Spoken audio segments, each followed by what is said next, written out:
Hello and welcome to another article. This article is going to be 5 really annoying open office issues plus solutions on how to deal with each one. Source link will be in the description if you want to check it out in its entirety. But let's get into this. Number 1, it's loud.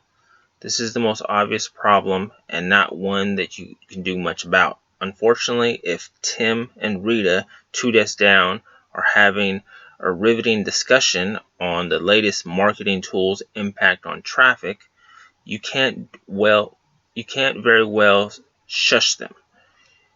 And you certainly can't ask your coworkers to take her sales calls elsewhere just because you'd like some peace and quiet. What to do then? I have discovered these Bose Ear Buds, which the link will be in the description if you want to pick those up, about 6 months ago. I've never looked back. Life-changing isn't an overstatement. With that said, they were also not cheap, so if you can get your employer to spring for them as a necessary work-related expense, you won't regret it. But if you can't and want a reason to justify them beyond work, know that they're awesome for traveling too. Even if you're not someone who likes working with music, the noise canceling feature Sane's Sound works wonders. And if this purchase is not an option right now, you can try earbuds or regular headphones, which are distant second, but at least they're inexpensive and helpful for muffling distracting noises. Or if you pair regular headphones with these free ambient noise sites, you'll be on your way to turning everyone out. Number 2, your coworker's personal calls distracting. You can't very well get frustrated with Tara for taking her fiance's call at her desk. Where else is she supposed to go into bustling open office? Probably not. While one can hope that our colleagues aren't regularly taking lengthy personal calls from the seat 2 feet away from you, on occasion it's bound to happen. If you've got to either work through it's unfazed or switch locations. Does your office have additional common workspace, couches, and coffee tables for you to put your feet on? Corner table, proceed to another area. Many companies understand the need for quiet space. If your organization has a designated no talking area located, there's a good bet anytime the distractions around your assigned seat threaten to zap all productivity and focus. As the Fast Company piece points out, we need the freedom to choose what works for us, and maybe sometimes that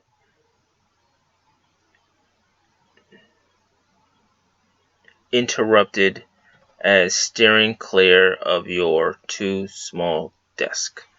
If there isn't a quiet spot available, use this as a reason to do something else urgent. If you've been meaning to do, from grabbing lunch to speaking to a coworker about an upcoming project to knocking out a few mindless tasks that's been sitting around your desk, by the time you wrap up, the call will hopefully be over. Number 3, it's freezing. My current office is usually really cold. One day when it was particularly icy, I asked if we could turn the air conditioning down. But because I'm not comfortable asking for my temperature preferences to be accommodated every day, I've had to problem solve in other ways. I've made myself at home by bringing in items from home that keep me warm and focused. Get cozy. Go home tonight and grab your favorite hoodie, beanie, or both. Do you have an extra blanket laying around? What about some thick wool socks? A microwavable heating pad? It may sound like overkill, but in the office, chill is preventing you from getting anything done. It's actually just your best recourse. Plus, it's been suggested that personalizing your workspace can aid in productivity. No need to ask at the desk plant or framed photo. Then bring in whatever's reasonable to make you comfortable and keep you plugging along.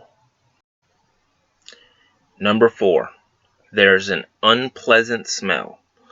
Whether it's a coworker who missed the memo about appropriate cologne application, or a colleague with a pungent for egg salad and nose scrunching scent of others that can be distracting. But pointing out somebody's body odor isn't something most of us will be comfortable with. So to solution number 2 may be in order here. If, on other hand, it's passing unpleasant scents, give up and go for a walk. There are days when I'm so into my work that I nearly forget how much better I'll be for the rest of the day if only take a walk around the block or a run out for coffee. At the very least, a 10-minute stroll will refresh you and allow you to escape during your coworkers' stinky lunch break. Number 5, you want to be in the conversation. Whether your coworkers are talking about the election, their Netflix queues, or a project that you'll eventually have some part of, it can be hard to stay tuned into what's in front of you when there are so many interesting conversations taking place around you throughout the day. Do you stop what you're doing to chime in with your opinion on the big blockbuster your colleagues are talking about? Or do you force yourself to drown them down and finish the presentation you started early in the day? Pick and choose. I'll admit I have a hard time not jumping into a conversation I feel that I can contribute to. In fact, I'm always impressed when others don't join in when I'm talking to someone about something which I'm sure they must find intriguing. But I realized recently, in order to stay relatively on task and feel good about your to-do list, it's about picking and choosing when to add your 2 cents and when to coax your perked up ears and shut out the distraction chatter around you. Alright, so that's the last of the article. I hope you guys enjoyed it. Make sure to subscribe. If you enjoyed this, give me a thumbs up. If you didn't like it, give me a thumbs down. Let me know what you think. Let me know which one is going to help you out the best, or the problems that you have the most with 1 through 5. Let me know in the comment section. And just, comment and let me know what you thought. And I'll see you next time.